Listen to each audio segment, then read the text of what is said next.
Ողջույն հարգելի հայրենակիցներ, այսօր կուզեմ խոսել Թավշյա, այսպես կոչված Թավշյա հեղափոխության մասին, քանի որ ինչպես գիտենք, հենց 8 տարի առաջ էր այս օրերին, երբ սկսեց այդ ամբողջ գործընթացը, այդ Թավշյա հեղափոխության կամ ինչպես ես եմ սիրում ասել, գեղափոխություն, իշխանափոխություն, աթոռափոխություն կամ նման այլ բաներ, որովհետև իհարկե արդեն պարզ պետք է լինի բոլոր գիտակից հայերի համար, որ դա իրականում ոչ մի հեղափոխություն էր, որովհետև պարզապես տեղերը փոխեցին տարբեր ուժեր ու ոչ մի ազգանապաստ բան տեղի չունեցավ այդ ամենի հետևանքով։ Բայց կուզեմ ավելի պարզ մեկնաբանել, թե ինչ է կատարվել, որովհետև այսքան տարի անցել է ու շատերը դեռ չեն հասկանում, թե ինչ կատարվեց, ինչի համար կատարվեց, ովքեր էին այդ ամենի հետևում կանգնած եւ այլն։ Շատերը կան իհարկե արդեն հասկացել են, որ հեղափոխություն չէր, ուղղակի սխալ են մեկնաբանում կամ լավ չեն հասկանում։ Դե ճիշտ ասած, ես էլ ամեն ինչ չեմ հասկանում, լավ չեմ տիրապետում այդ ամենին, որովհետև պարզը լծակները չունեմ, այդ ամբողջ ինֆորմացիան չկա, բայց մենք կարող ենք միայն ներկա ինֆորմացիայով արդեն պարզ հասկանալ, թե ինչ է կատարվել, առանց շատ խորանալու։ Շատերը ասում են, որ հա, Սերժը փոխանցեց Նիկոլին, այդ ամեն ինչը կազմակերպված էր, բայց նախ պետք է հասկանանք, թե ինչի համար, կամ արդյոք Սերժն է, թե Սերժին ուղղակի, Սերժ Սարգսյանին ուղղակի պարտադրեցին, որ դա անի։ Շատերը կասեն, որ ինքը չէր ուզում հողերը հանձներ, դրա համար այսպես կոչված գցեցին Նիկոլի ջեբը, հատուկ Նիկոլին բերեցին կամ Նիկոլի նման ինչ-որ մեկին պետք է բերեին, որ այդ ամեն ինչը բարթեին Նիկոլի վրա։ Բայց ամեն դեպքում Սերժ Սարգսյանը ասում էր, որ պատրաստ էր 5 շրջանները տար ադրբեջանցիներին, ինչ որ կարգավիճակի դիմաց կամ նման այլ բաներ, բայց մենք ինչպես գիտենք, դա պարզապես խապկանք էր, ծուղակ էր, որովհետև այդ 5 շրջանները կորցնելով մենք կկորցնենք ամբողջ Արցախը, ինչպես տեսանք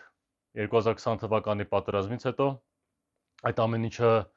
խապկանք էր հենց Կրեմլի կողմից ստեղծված, որպեսզի մենք կամովի հրաժարվենք մեր հողերից, հետո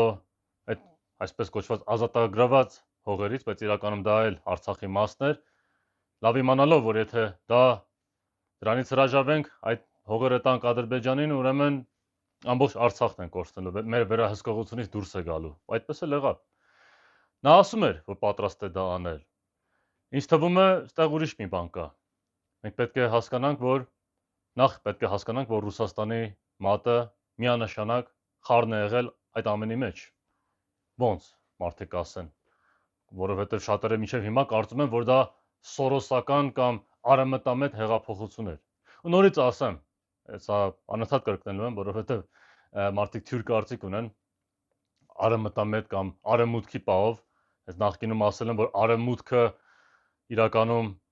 այսօրվա արևմուտքը, այսօրվա արևմտյան արժեքները ոչ մի կապ չունեն իրական արևմտյան քաղաքակրթության արժեքների հետ, սա իրականում այսօրվա արևմտյան արժեքները իրականում ջհուդական արժեքներ են, դրա մասին խոսել եմ, բայց ամեն դեպքում մենք պետք է հասկանանք, որ այդ սորոսական գրասենյակները բացվել են հենց 90-ականների վերջին ու աճեցին հենց Քոչարյանի օրոք ու Սերժ Սարգսյանի օրոք, բայց պետք է հասկանանք, թե ինչի համար։ Պետք է հասկանանք, որ դա է Ռուսաստանի Կրեմլի պլանի մեջ մտնում, որովհետև պետք է Կրեմլին, որ նման բաներ լինեն Հայաստանում, թե իր վերահսկողության տակ տարբեր երկրներում, որպեսզի ինչ-որ բացասական բան, որ կատարվի, այդ ամենը բարթեն հենց այդ ուժերի վրա, այդ արևմտամետ ու սորոսական ուժերի վրա։ Եվ ինչպես գիտենք, այս ամբողջ պատերազմը, որ սկսել է մեր դեմ, չի սկսել 20 թվականին, սկսել է հենց 16 թվականին, դրա մասին խոսել ենք, բայց հասկանում էին արդեն Կրեմլը, որ պետք է այդ Արցախյան հարցը լուծեն, իհարկե լուծեն իրենց ուզած ձևով, որը հենց մեր շահերին դեմ է, մեր ազգային շահերին դեմ է, բնականաբար, բայց հասկացան, որ դա չեն կարող անել Սերժ Սարգսյանի կամ Ռոբերտ Քոչարյանի կամ ինչ-որ նման մարդու ձեռքով, որովհետև նրանք բոլորը գիտեին, որ պրոռուսական են, ռուսամետ են։ Պետք է մեկը գար իշխանության, ով այսպես կոչված արևմտամետ էր կամ սորոսական, մակերեսային երևացող ինչ-որ նման մեկը։ որպեսզի հետո այդ ամեն ինչը բարթեին հենց նման մարկանց վրա ու այդպես էլ եղավ։ Ու պարզ փաստեր կարող ենք մենք ներկայացնել, թե ինչու էր դա հենց Ռուսաստանին ձեռնտու այդ հեղափոխությունը։ Եկեք փաստերը նայենք։ Մենք տեսանք, որ Դաշնակցությունը, որը պրոռուսական կուսակցություն է, ամենամեծ կուսակցություններից մեկն է Հայաստանում, սատարեց Նիկոլ Փաշինյանին այդ օրերին։ Հենց կրթության նախարարը այդ ժամանակվա Լևոն Մկրտչյանն էր։ Նա ուսանողներին ազատ արձակեց, որպեսզի նրանք միանան այդ ցույցերին։ Մենք տեսանք, որ Գագիկ Ծառուկյանը աջակցեց Նիկոլ Փաշինյանին, նաև Քոչարյանը ստվերում աջակցեց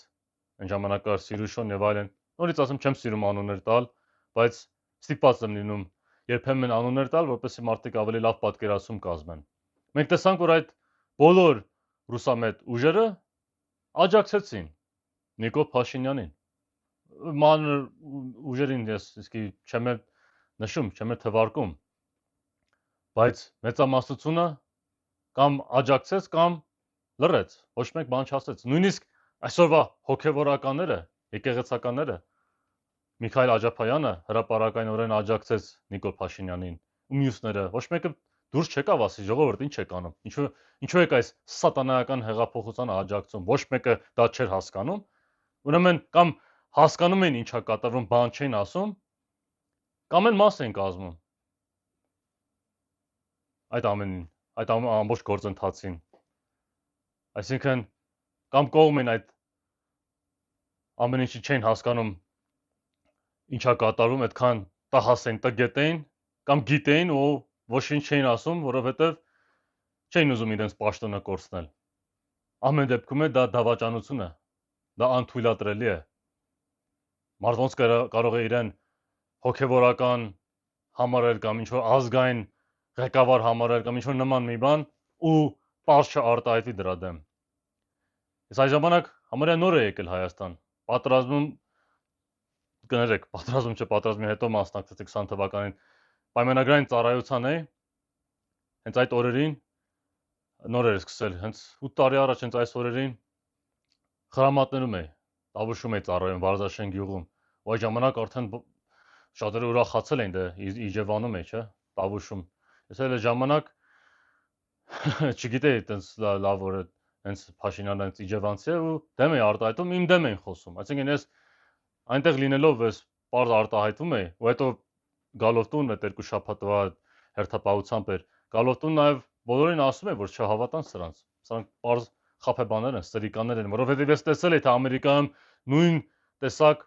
կրկեսն է։ Այնտեղ էլ երբ էր 2008 թվականին Բարակ Օբաման եկավ, բոլորին խափեց, իբր մեծ փոփոխություն է բերելու, բայց տեսանք, որ ոչինչ չեղավ, բայց ամեն ինչը տեսա, որ նույն բանը Հայաստանում է կրկնվում։ Ուղղակի հիասթափվեցի ես։ Կարծում եմ, որ Հայաստանում մարդիկ ավելի ողջամիտ կլինեն, ավելի լավ կհասկանան այս ամենը, բայց պարզվեց սխալվեցի։ Պարզվեց նույն բանն է։ Բոլոր այս ժողովրդավարական բռնապետություններում նույն երևույթն է։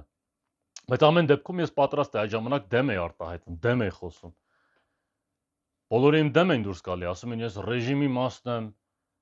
Հա ճիշտ է, այն ժամանակ ես Սերժ Սարգսյանից եւ բան կարծում էի որպես չարյաց փոքրագույն, բայց հետո ես հասկացա պատերազմից հետո, որ իրականում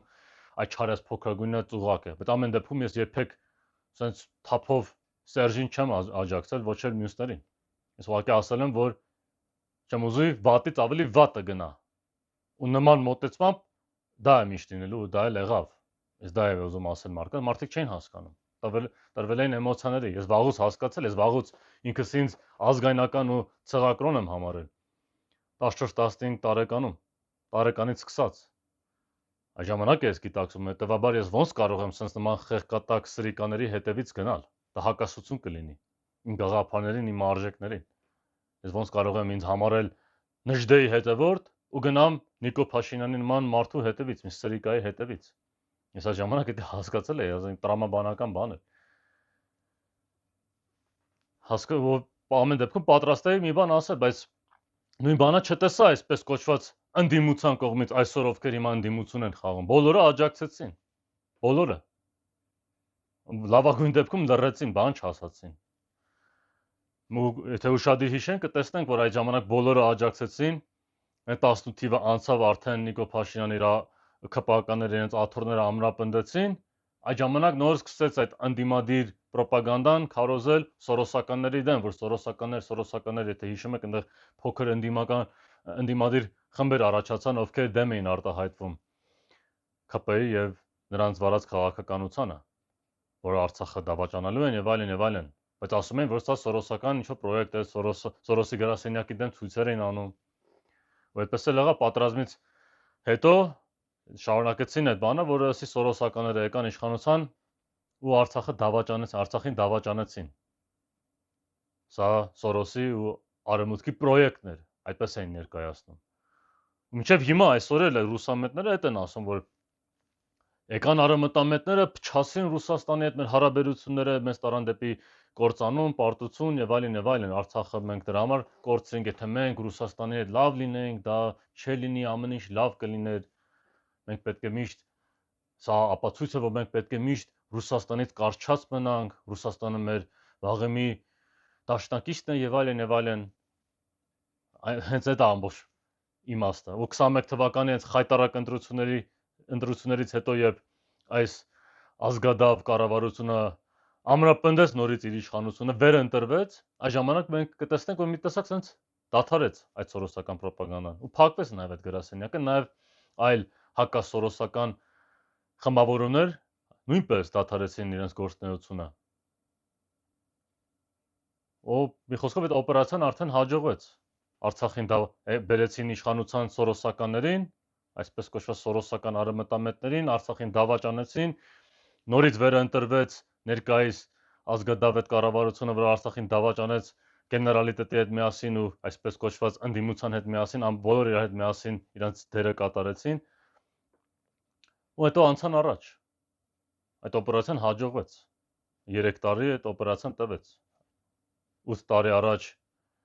այսօրվանից մինչև 21 թվականի այդ խեղկատակ ընտրությունները։ Հիմա անցել են հաջորդ փուլի։ Հիմա նույնպես ուզում են այս իշխանությունը նորից ներկայացնել որպես արևմտամետ, եվրոպամետ, ուզում են Եվրոմիությանը միանա, թրիպն է ուզում ստեղծել եւ այլն ճանապարհը բացել, որպեսզի նորից անել Հայաստանի Հանրապետությանը այնինչ արեցին Արցախին, նույն սխեման է։ Ուղղակի այս անգամ պետք է ավելի զգույշ գործեն։ Այս անգամ պետք է ավելի նուրբ գործեն, բայց նույն բանն է։ Որևէ կասկած չունենաք, որ ինչ արեցին մեր թշնամիները Արցախի նկատմամբ, նույն բանը ուզում են Հայաստանի Հանրապետության նկատմամբ անել։ Ով սա չի հասկանում արդեն, որ ինքնախապեյությամբ է զբաղված։ Ու այս խեղկատակ կառավարությունը ոչինչ իրականում չի անում այդ ամենը կանխելու համար։ Նույն դավաճանական քաղաքականությունն է շարունակել, նույն պարտվողական հայացքներով, նույն խաբելով։ Նույն ասել եմ, եթե այն իշխանությունը, որը դավաճանել է Արցախին, նույնպես կդավաճանի ամբողջ Հայաստանի Հանրապետությանը։ Դա բնական սրանց շարունակությունն է, սրանց վարած քաղաքականության շարունակությունն է։ Թող ոչ մեկս չհավատանք այս ստերին, այս խաբկանքին։ Ու սրա պատենա, որ այդ հեղափոխություն բառը պղծվեց, փչացվեց։ Այն ժամանակ մարդիկ դուրս էին եկել սկզբում, այո, Սերժի դեմ, ու արդար էր նրանց հակակրանքը այդ իշխանությունների նկատմամբ, բայց չեն հասկանում, որ վատից ավելի վատը կա։ Այն ժամանակ ասում են, դե Սերժը չլինի, ով է լինի։ Հիմա էլ ասում են, դե Նիկոլը չլինի, ով է լինի։ Ինձ հաճախ են ասում, ախպեր, ինչ ես գաղափարներ քարոզում, հիմա դրա ժամանակը չէ։ Մարի մենք սրան հանենք, հետո կերևա, չէ, այդպես չի լինում։ Մենք չենք կարող մի խնդիր լուծել այն նույն մոտեցմամբ, որը առաջացրել է այդ խնդիրը։ Եթե մենք իրոք փոփոխություն ենք ուզում, մենք պետք է հասկանանք, որ այդ փոփոխությունը կարող է առաջանալ գաղափարի ու ճիշտ նպատակների վրա, ոչ թե ատելության հիման վրա։ Այդ ատելությունը ժամանակավոր ինչ-որ մի միասնություն ստեղծեց, մարդիկ համախմբվեցին, պայքարեցին, այո, իշխանության դեմ ու տենց հեղափոխություն արեցին, բայց տեսան դրանից հետո ժողովուրդը ոնց միանգամից պառակտեց, ու հիմա առավել քան երբևէ պառակտված է։ Ու հիմա նույն բանն են անում։ Ու այս նույն ուժերը, որոնք այս իշխանությանը օգնեցին գան իշխանության, ուզում են հիմա իբր իրանք մեզ փրկեն այս իշխանությունից։ վերջապես պետք է հասկանանք, որ այս ամբողջ համակարգն է խնդիրը։ Հա, այո, քպականները վերարտադրվելու են հավանաբար այս կրկեսային նոր ընտրություններին, գալիք ընտրություններին, բայց պետք է հասկանանք, որ ամբողջ նեոբոլշևիկյան դավաճանական համակարգն է վերարտադրվում ամեն 5 տարին մեկ, այս 91 թվականից սկսած, այս վերջին 35 տարում, դա պետք է քաջ գիտակցենք, վերջնականապես։ Պետք է հասկանանք, որ իրական փոփոխությունը կարող է առաջանալ միայն ազգային հեղափոխությամբ։ Հիմա կասեք էլի հեղափոխություն բառը, բայց դա է իրական ճիշտ ճանապարհը։ Ուղղակի սրանք դիտմամբ նաև փչացրին այդ բառը, որպեսզի մենք խուսափենք այդ բառից, բայց պետք է հասկանանք դա է միակ ճշմարիտ ճանապարհը։ Եթե մենք ուզում ենք ունենալ իրական ազգային պետություն, եթե ուզում ենք մենք կերտենք ցեղակրոն Հայաստան, մենք պետք է անենք ազգային հեղափոխություն։ Խոսքը օրինական միջոցների մասին է։ Ապօրինի ոչ մի բանի մասին ես չեմ խոսելու։ Մենք շատ բան կարող ենք անել օրինական միջոցներով, եթե մենք կամք ունենանք, եթե մենք նպատակը դրված լինենք, նվիրված լինենք, եթե մենք համախմբենք իրական ազգայնական շարժման շուրջ, գաղափարի շուրջ, մենք շատ բաներ կարող ենք անել միայն օրինական միջոցներով։ Թող որևէ մեկը դա չկասկածի, ուղղակի մենք կորցրել ենք այդ հավատը, բայց պետք է վերականգնենք, որովհետև այդ հավատը վերականգնելով մենք կվերականգնենք մեր պայքարի ոգին, մեր մարտական ոգին։ Ու ինչ եղավ 10 թվին, ես այդ ժամանակ ականատես էի։ Հետո ինչ որ եղավ 23 թվին, Արցախի հայաթափումը, այդ ամեն ինչ այդ ճգնաժամերի տեսա ես իմ աչքով, ամենի միջով ես ապրել եմ։ Ու ես հասկացա, որ հաջորդ ալիքը գալու է, ու մենք ուշադիր լինենք, ամեն 10 տարի մեկ մի բան պատահել է մեր երկրում։ 88 թվականից սկսած, 88 թիվ Արցախյան շարժումը սկսեց, 99 թիվ ցավոք այդ սարսափելի սպանությունը տեղի ունեցավ պարլամենտում, խորհրդարանում, 2008 թվին մարտի 1-ը, 2018 թվականին այս կեղծ հեղափոխությունը, ու ամեն անգամ այդ կուտակված էներգիան, որ առաջանում է բնական էներգիան, մեր թշնամիները օգտագործում են իրենց նպատակների համար, կամ հիասթափեցնում են, կամ օգտագործում են իրենց նպատակների համար։ Լավ է նա, որ գոնե 88 թվականին չկարողացան, որովհետև այն ժամանակ սովետը նոր էր փլուզվել, մենք կարողացանք շունչ քաշել, Արցախը ազատագրել, բայց ցավոք սրտի ավարտին չհասցրինք, որովհետև Արցախը չմիացրինք Հայաստանին։ Մի խոսքով, ես հավատում եմ, որ նորից ալիք է գալու, այդ էներգիան հիմիկվանից էլ կուտակվում է, մեզ մի շանս է մնացել մեր հայրենիքը փրկելու, մեր պետականությունը փրկելու, համընդհանուր մասնատումից ու կործանումից։ Եվ մենք պետք է դա այս պահին հասկանանք, մեզ նման հայ ազգայնականները պետք է պատրաստվեն, պետք է համախմբեն, պետք է ցանց ստեղծեն նման մտածող մարդկանց, պետք է մերժենք այս ամբողջ համակարգը, այս ամբողջ դավաճանական համակարգին պետք է մերժենք ու նրանց բոլոր կամակատարներին, նրանք ովքեր տարիներ շարունակ միայն խաբել ու մոլորեցրել են մեր հայրենակիցներին, պետք է բոլորին մերժենք, պետք է հասկանանք, որ միայն ազգային հեղափոխությունը կարող է մեր երկիրը այս ճահիճից դուրս հանել, եւ միայն այդ ճանապարհով մենք կկարողանանք մեր շահերը առաջ տանել, մեր թշնամիներին ջախջախել եւ վերականգնել մեր փառքն ու պատիվը։ Այսօր այսքանը։ Դուք դիտում եք հոսանքի ազգային ձայնը եւ ամեն դեպքում կեցը Հայաստանը։